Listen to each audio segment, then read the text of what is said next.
નમસ્કાર, આપ જોઈ રહ્યા છો સ્પાર્ક ટુડે ન્યૂઝ. સુરત મહાનગરપાલિકાના વર્ગ 1 અધિકારી વિપુલ ગણેશવાલા હાજર થયા. 20 ફેબ્રુઆરીના દિવસે ઇસ્માઇલ ઉર્ફે પરવાના અને વિપુલ ગણેશવાલા વલસાડ તેમજ અન્ય જિલ્લામાં મંદિરમાં ભાગતા ફરતા હતા. 4 લાખ રૂપિયા લઈને ફરાર થઈ ગયા હોવાથી રિકવરી પણ કરવામાં આવશે. 1.60 લાખનો પગાર ધરાવનાર અધિકારીના બેંક લોકરમાંથી સોના અને ચાંદી પણ મળી આવ્યું છે. અન્ય આરોપી પરવાના સામે અનેક ગુના દાખલ થયા છે. પરવાના સામે પાસા પણ થઈ ચૂક્યા છે. હાલ ભૂગર્ભમાં ઉતરી ગયો છે. તે વિપુલ ગણેશવાલા અને પરવાના થકી ઘણા લોકો સાથે આ જ પ્રકારે લાંચ માંગી હોવાની પણ શક્યતા નકારી શકાય તેમ ન હોય. તપાસ શરૂ કરવામાં આવી છે. સર, કઈ રીતની તપાસ અત્યારે અધિકારી પકડાયા છે એ ચર્ચામાં શું?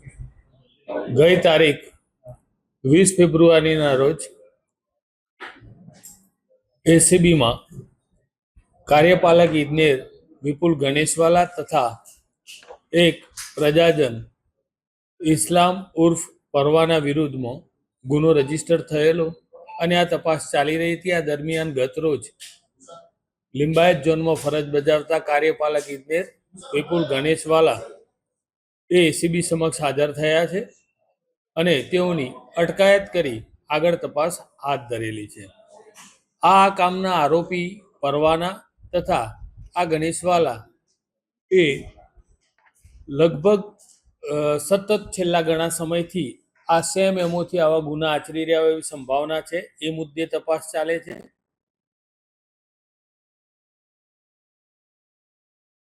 જણાઈ રહેલું છે.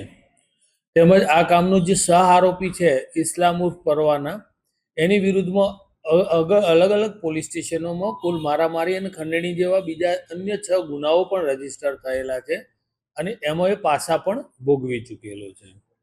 તથા આ કામના જે આરોપી છે ગણેશવાલા, એમના લોકરમાંથી જે સોના ચાંદીની જણસ મળેલી છે એ સંદર્ભના એવિડન્સ ચકાસણી ચાલી રહી છે.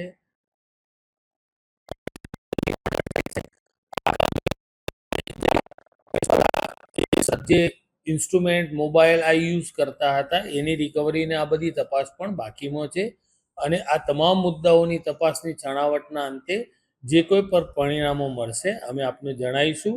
આ કામે આરોપીના રિમાન્ડ અને એ ફર્ધર કામગીરી પણ આજે થશે. Thank you.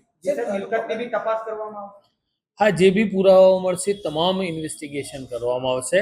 અને આ કામના જે આરોપી ગણેશવાલા છે એમની સેલરી 1,60,000 રૂપિયાની છે અત્યારે અને એ કાર્યપાલક ઇજનેર તરીકે 2021માં પ્રમોશન મેળવી અને પ્રથમ કતારગામ ઝોન અને હાલમાં છેલ્લા 3 વર્ષથી લિંબાયત ઝોનમાં ફરજ બજાવે છે.